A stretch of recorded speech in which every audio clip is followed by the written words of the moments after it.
રોગચાળો વકરતા સુરત નવી સિવિલ હોસ્પિટલમાં દાખલ દર્દીઓનો ઘસારો જોવા મળી રહ્યો છે। ખરેખર હાલમાં હોસ્પિટલની પરિસ્થિતિ એવી છે કે વોર્ડની બહાર બેડ મૂકીને દર્દીઓને સારવાર આપવાની નોબત પડી છે। વરસાદ વચ્ચે તડકો આવતા ડેન્ગ્યુના કેસોમાં ધરખમ વધારો જોવા મળી રહ્યો છે। મળતી માહિતી પ્રમાણે હાલમાં હોસ્પિટલમાં દાખલ 10માંથી 3 દર્દીના ડેન્ગ્યુના છે। ડેન્ગ્યુના કારણે સિઝનમાં 8 લોકો મોતને ભેટ્યા છે। ડેન્ગ્યુના મચ્છર ટાઈગરથી પણ ઓળખાય છે અને તડકો તેમના પ્રજનન માટે શ્રેષ્ઠ છે। મળતી માહિતી પ્રમાણે સુરત શહેરમાં મચ્છરોનો ઉપદ્રવ ઝડપથી વધી રહ્યો છે।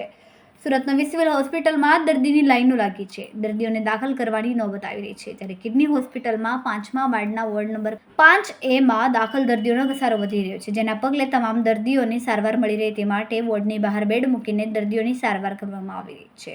હાલમાં ડેન્ગ્યુના 30% શંકાસ્પદ દર્દીઓ હોસ્પિટલોમાં આવી રહ્યા છે। દાખલ દર્દીઓની પણ આવી જ હાલત છે। વોર્ડમાં દાખલ 10 દર્દીમાંથી 3ના કારણે વધુ એક દર્દીનું મોત થતાં મૃત્યુઆંક 8 પર પહોંચ્યો છે। ડેન્ગ્યુના વધતા જતા કેસોને જોતા તંત્રે આ બાબતને ગંભીરતાથી લઈને તાકીદે ધોરણે કામગીરી કરવી જોઈએ।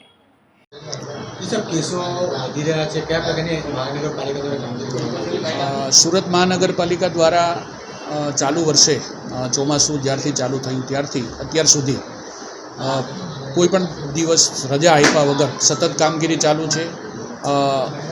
અમારા 686 જેટલા સર્વેલન્સ વર્કરો રોજે રોજ હાઉસ ટુ હાઉસ સર્વે કરે છે, ઘરોની અંદર જઈ અને મચ્છરના ઉત્પત્તિ સ્થાનો શોધે છે। ઓગસ્ટ મહિનાની અંદર અમારા વર્કરો દ્વારા 26 લાખ જેટલા ઘરોની અંદર વિઝિટ કરવામાં આવેલી અને લગભગ 26 લાખ ઘરોમાંથી 66,000 ઘરોમાં અમને મચ્છરના ઉત્પત્તિ સ્થાનો મળેલા।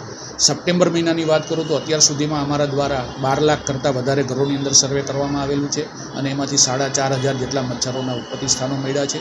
એટલે 2 મહિના દરમિયાનની વાત કરીએ તો અમે લોકોએ 39 લાખ રૂપિયા જેટલો વહીવટી ખર્ચ વસૂલ કરેલો છે, જેમના ઘરમાં મચ્છરના ઉત્પત્તિ મળેલી હોય તેમને, અને એના ઉપરાંત લગભગ 9,000 કરતાં વધારે ઈસમોને અમે નોટિસો પણ ઇસ્યુ કરી છે।